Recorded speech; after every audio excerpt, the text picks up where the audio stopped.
So this is to let everyone know what's going on with the Data Ownership Task Force, which we spun up a few months back. This session is being recorded, so for those of you who are watching it after the fact, feel free to let us know with questions offline. Those of you here, we'll have a section for questions towards the end. Jump into the brief overview of the agenda. So quick intro for PeeringDB, a recap of what the data ownership policy was and how we got there. Product committee is going to talk about what the changes look like and when they're going to get rolled out. And then we'll talk about some of the process changes and what to expect from the admin committee about dealing with these changes. And then we'll have an opportunity for question and answers towards the end. So jumping into it, Felice. Thank you, Steve. I hope you can hear me well. Yes. So quickly starting with the introduction to PeeringDB. I guess everybody knows what PeeringDB is here, but so we will keep this very short. PeeringDB is a not-for-profit member-based organization, and making user-maintained information available, it mainly facilitates the interconnection of internet networks globally. This helps establishing new peerings more efficiently with all the information easy to find in one place. And there is automation embedded in the database, and it can be also used for automation to generate router configurations. So next slide, please. PeeringDB structure is built on a combination of volunteer work and on sponsorship. So big thanks to the PeeringDB sponsors here. If you're interested in sponsoring PeeringDB or taking part as a volunteer, please reach out so you can find a place. So yeah, now let's talk about why we are here, Data Ownership Task Force, and the reason behind all the upcoming changes. The Data Ownership Task Force was established back in September 2019, almost a year ago, with the aim of working on a PeeringDB policy about data ownership. And why this came about is because this was after a need was recognized by the product committee itself, as issues consistently were being raised relating to who owns the data in PeeringDB, especially an update was needed on data elements that had more than one party involved, such as netixlan and ixfaq and such objects. So following support from the PeeringDB board, a call for participation to the task force was made on September 10th, 2019. And 18 people responded to this call at the time, and together with me to perform the chairing duties, a task force was formed with 19 people in total. This group was a good mix of IX and network operators. We had some facility owners too in relation to them, board members, and overall PeeringDB users. So it was a good mix. We created a dedicated public mailing list for the task force to interact with each other, as well as a dedicated public space on the PeeringDB website to publish their resulting documents. And task force was also given a dedicated and shared PeeringDB Google folder to store all their working documentation and the recordings of the calls. This was to help the task force members in their internal work as they produced documentation and discussion documents. Next slide, please. So as the first step, task force worked on its scope statement, and after reaching agreement on that, it was published on the public PeeringDB webpage. And after that, we did a stock-taking exercise and discussed the problem statements and very specific issues, use cases, use case scenarios, even the future ones maybe that we didn't come across in reality so far, maybe individually. And based on these discussions, task force agreed that any data ownership policy had to touch upon and cover certain elements, and those would be overarching principles on the purpose of the PeeringDB, common expectations from all users and the data itself that is stored in the PeeringDB, description of data elements, their interactions and dependencies on each other, and of course the recommendations for solutions to the specific problems. They decided these should be documented in any data ownership policy document. So and then further on, as discussions evolved, they kind of generally converged towards a consensus that the real issue here was conflict management and how PeeringDB could optimally help with that, right? And with all this, a draft policy document emerged in February, and which was then consequently put in a review phase for the task force themselves. And task force has received several versions of drafts of that originating document, and collecting feedback and fine-tuning wording until the end of March continued. On 30th of March, last call was announced for the task force members, and after another week, the latest draft became a policy on 6th of April. And you can see these conversations on the public list archive. And this policy was consequently published on the PeeringDB governance webpage. And at that point, task force work ceased its work, basically. Next slide, please. So just quickly, what were the outcomes from the task force and the highlights of this policy?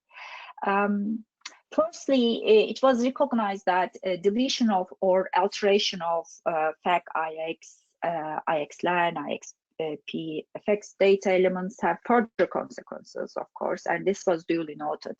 And such alteration, deletion, or changes can cause associated IXFAC, NetFAC, and NetIXLAN data elements to be deleted, which was the main problem, right?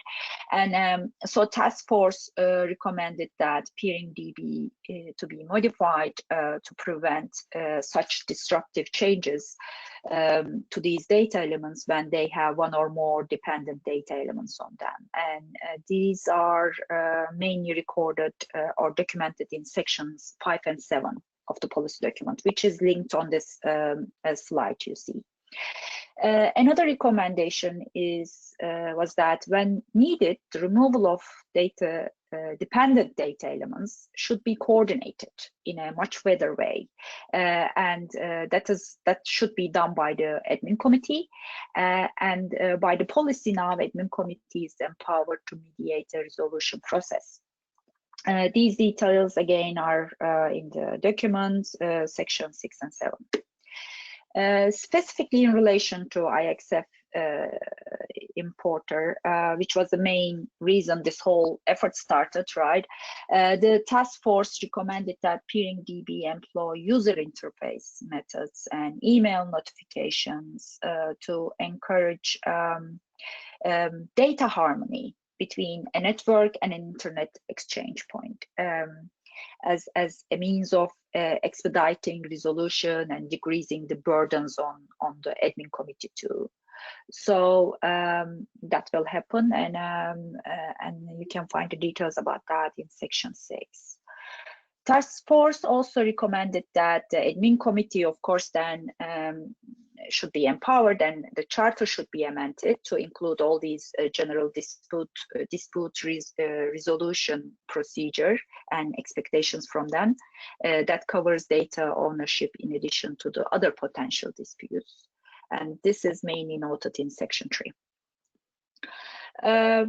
let me also note that the task force agreed on a principle of minimal disruption too while they were going through their process. What this means is that the conflicted data, which is already published or which is already in PeeringDB, shall not be taken down unless done so by the network itself and or by a resolution process mediated by the admin committee. So in other words, the existing data will not be deleted or altered retroactively under these recommendations without notice or attempt for interaction. While these all apply to new data, moving on, action will be taken as issues are reported to PeeringDB admin committee or as spotted by them. And mediation is the first step as of action. So the policy document, in fact, has more than this. I also want to make a point here about this. I recommend reading the entirety of the document to everyone, no matter if you're a new user for as far as PeeringDB goes or you're a seasoned user. The document has a good description of each data element and user interface elements in the PeeringDB. So it describes how these data elements interact with each other and how they result in what you see in the PeeringDB user interface as a user. So this may be a good resource for especially new users in understanding the data architecture of the PeeringDB. It also notes where we had problems in detail, comes up with examples, outlines recommendations for what needs to be changed to resolve these. And this can be very helpful even if you are a seasoned PeeringDB, because some of the old habits will have to be changed. And especially if you missed the IXF importer discussions of the last year in detail. So it has something for everyone, in my opinion. I want to thank to the task force members again here. They dedicated significant amount of time and energy over the course of 6 months. They had many meetings, several threads on the mailing list, and reviewed several drafts in an iterative mode. They concluded their work with the resulting policy document and in the committed time frame. So I hope this policy document will be helpful for the entire PeeringDB community at large. Next slide, please. So what now? Well, basically task force recommendations got translated into GitHub issues and they were handed over to product committee after the policy was published, and product committee working together with the vendor produced the specs. GitHub issues were fine-tuned, some more specific ones were created and finally put in the pipeline to be implemented. This is where the latest planned release and its beta come into play. And so now I will hand over to Steve to talk about this implementation part. Thank you for listening. Thank you for covering all that, and thanks for all your hard work on leading the task force and making sure it got to completion. So to jump into sort of what the changes look like now that they're in beta. So at a high level, when you think about the IXF import, we're kind of looking for an automatic import flag to determine whether we should apply the data automatically or not. If it's there, PeeringDB will just apply it. We might notify the user that it's been applied, but there's not a lot of user interface elements to sort of make sure that the data looks sane. If a network doesn't have the automatic import flag set, then we're going to store the proposed update and then have some gating factors to make sure that they don't just sort of automatically get applied. Get back to that in a second. If the update that we want to automatically apply fails, or like we said earlier, the network doesn't want automatic updates, the proposed update is going to be stored for conflict resolution. We'll send emails to the network owner, ask them to help resolve the issue, and point them to the page where they can resolve things. The new UI elements for the network owners and for PeeringDB admin committee will let them sort of view these changes and then approve or disapprove applying the changes that we found by comparing IXF import data with the data we see in PeeringDB. So if you have admin permissions to a network, and there are some of these changes, you can see which IX records IXF data thinks should be added or changed. So from here, you can either accept the addition. There's an auto add button if there's multiple of these you'd like to add all at once. And if there's some that you'd like to ignore, you can individually select which ones you'd like to add or not. So if there's conflict, so for example, if you have IP address A and IXF thinks that you actually have IP address B, for example, that will also show up here. If there's a lot of those, you can auto-resolve by clicking the auto-resolve button to have one or more apply. If you don't want to auto-resolve, you want to individually handle them, you can kind of go row by row and handle that. But basically, the conflicts here are important to note that the IX who is operating the exchange and the network object have some sort of disparity about how they think things are interconnecting, and we do want some resolution to happen there. So the ideal case for us is that the network takes the IXF data and then resolves it on their own. But if for some reason the network operator doesn't respond in a timely manner, there's a process for admin committee to step in and help resolve those issues, which we'll talk about later on. So here's an example screenshot of what's in beta currently. This can change a little bit in the next week or so before release, as we're still making some small changes to the code, but this is generally what things look like. So in this example here, the network is at 6 Seattle, and they have a given IP address, and IPv6 is not set. And the proposal is to remove the entry because we actually don't think they're there. So you can hit the auto resolve button or the delete button to say, yep, I'm not there, and remove your entry from PeeringDB. The dismiss button obviously would say, hey, I actually am here, and then that might trigger some other changes down the road.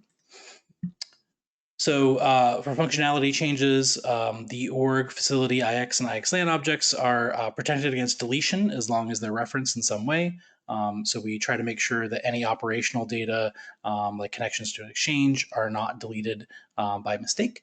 And then if an error message pops up because you tried to delete a protected object, then you can always reach out to the admin committee, and then they'll help you resolve that sort of issue. If you are wondering how you can check to make sure the data coming from IXF is sane, you can enable an IXF import preview through PeeringDB. So on the IX there, you can check the button to say enable IXF import, specify the URL, and then hit preview to see what would happen. And then there's a URL there you can try. If you prepend beta to the PeeringDB.com part there, you'd be able to check what it looks like in beta. Obviously, once we release in production, that production URL there will work.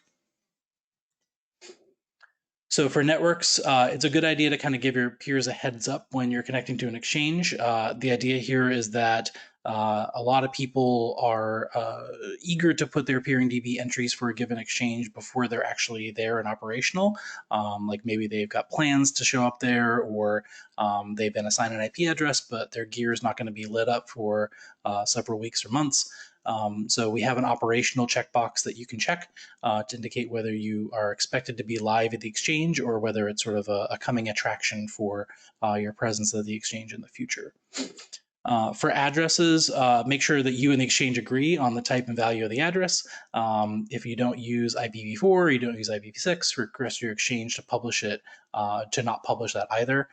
So for example, if they've allocated you an IPv6 address, but you're not supporting it for some reason, then you should make sure the IX understands that as well, so that you don't run into this conflict all the time of you not wanting to advertise your v6 address on PeeringDB, and then the IX saying, but you've got IPv6 address foo, and then you keep getting in this conflict over and over again. Also agree with the exchange on the values for your speed and whether you're going to be route server peering or not. And then obviously when you're no longer at the exchange, remove yourself. And if the exchange bugs you to say you're no longer there, please resolve that in a timely manner so we don't have to do any conflict resolution. So August 5th is when we landed the most recent beta changes. We still have a couple more bug fixes that are in the works right now for this week that should be released pretty soon. And we always want people's help in testing the changes, especially complicated ones like this. We've gotten a lot of great feedback from some members of the community, but we could always use more in making sure that we handle all different use cases and people's needs for PeeringDB. On the 26th, which is about a week and a few days from now, I think it's Wednesday next week, the changes will land in production.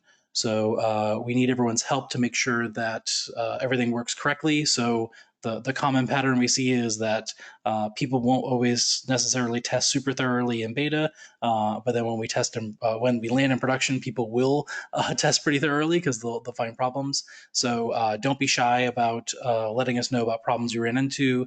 Even after we go live, there's always a chance we miss something during beta. And with that, I'm going to hand over to Arnold for admin committee.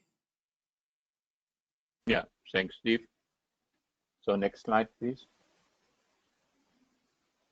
So question is when may conflicts happen? So for example, when a network wants to use the head-ups features, that means they already got an IP address from the IX, but the IX does not yet publish the IXIF JSON data. So this definitely, it's not in the IXIF JSON. When it's imported, the importer sees it's not that year, but the network already has put in the data. So also when a network went out and forgot to remove the IP address from PeeringDB. This is the case we have seen in the past most often. The IX had then handed out the IP address to the next customer, to the new participant, and the new participant is not able to put the record in because the IP address is a key and it can only be in the DB once. And then also what might happen is, we are all human beings, is that there is a typo or a general mismatch between the IX and the network. So when we started, we concreted on or which conflicts are addressed. This is in the first run, it's only the mismatch in ASN, which should be very seldom. Then the mismatch in the addresses IPv4 and IPv6, and in the field operational or not. So what are we not yet addressing? This is the mismatch in whether you are peering with a route server or not, and the mismatch in speed. So why don't we address it from the very beginning? So we have found out if we do that, there were too many mismatches, especially in the route server peer flag. So that means the network and the IX did not agree whether the network was peering with a route server or not.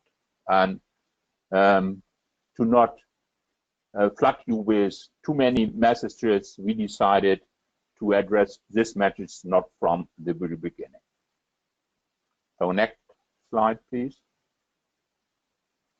So how does the resolution procedure work? So Steve already showed you what you are able to do on your network entry, but how does it work in detail? So far, we run the IXF importer once per day, and every time when the IX importer runs, it collects all the conflicts for each network and for each exchange. And then it sends just one email with all the conflicts to the contact infos we have got for the networks, respectively, for the IX. And if we are not able to find contact information for the network or for the IX, then immediately a ticket is open with the admin committee to look into this issue. Then the admin committee has to look into the record of the network, if it can get more information, whom to contact, or the same for the internet exchange.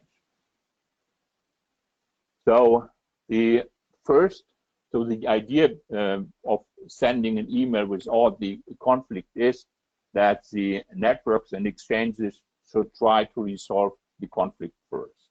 So they know best which addresses they have and whether they are on the exchange or not. So the idea is look into this email, go through the list of conflicts, identify the exchanges you are on, and then fix the conflict which are there. So if after 6 days the conflict still is there, what we do is we will open a ticket per conflict with admin.com and all parties involved. That means we will create a ticket where we copy all, for example, the networks and the internet exchange on, and then the admin committee will work with the involved parties to resolve the conflict. And this ticket will stay open as long as the conflict is resolved. Next slide, please. For the startup phase, we decided also that we will start importing the IX6 JSON one by one. So we have found out that initially there will be a lot of conflicts, and not to overwhelm the IXs and the users and the admin committee, we will enable the IXF JSON one by one. That also means that the IXF or the internet exchanges, it does not have an effect if you are toggling the enable IXF JSON as it has today, because the IXF JSON importer is disabled per se. You may enable it, nothing will happen. And this will also stay until we are in a steady, stable state, and we are sure that the IXF JSON importer runs well, and we don't see any problems anymore. So if you are an internet exchange, please let us know if you want to be an early adopter, and we will put you on the list of IXs where we will enable the IXF JSON import. So that's from my side, I guess.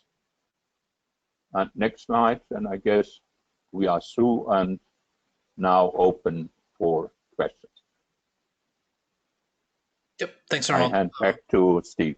Yeah, so if any attendees have questions, feel free to unmute yourself and chat them out.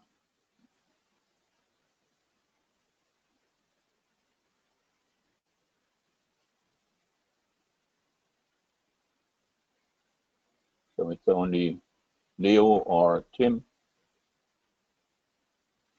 I mean, Chris might have questions, but Chris is.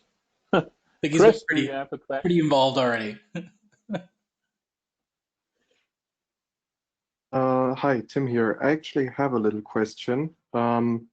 It's regarding actually the user interface for resolving the issues. And I was wondering if you have put effort or extensive effort into selecting the wording of the buttons.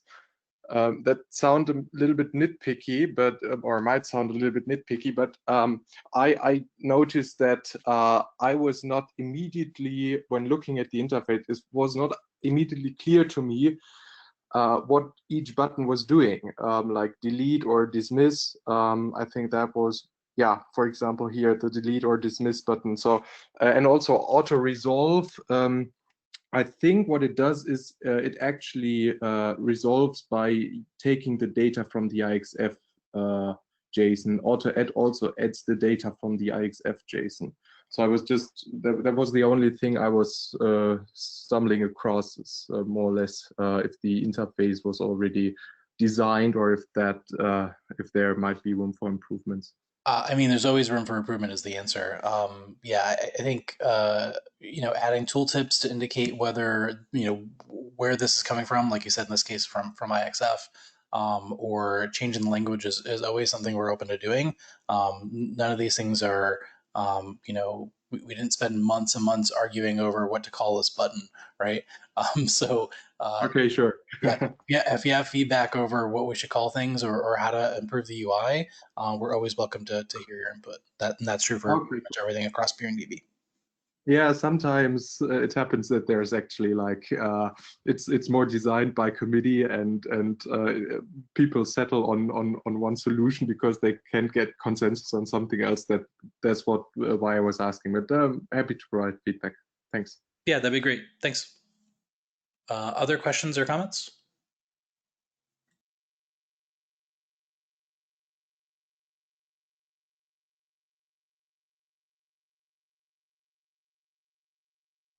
Okay, well, thanks everyone for attending today, and we're going to be, like I mentioned at the beginning, we recorded this session. We plan to put it up on our new YouTube channel, which you should subscribe to, I guess. And thank you for coming, and appreciate all your time and all the hard work of the volunteers who made this possible. So thanks everyone. Take care. Thanks a lot. Bye-bye. Thanks.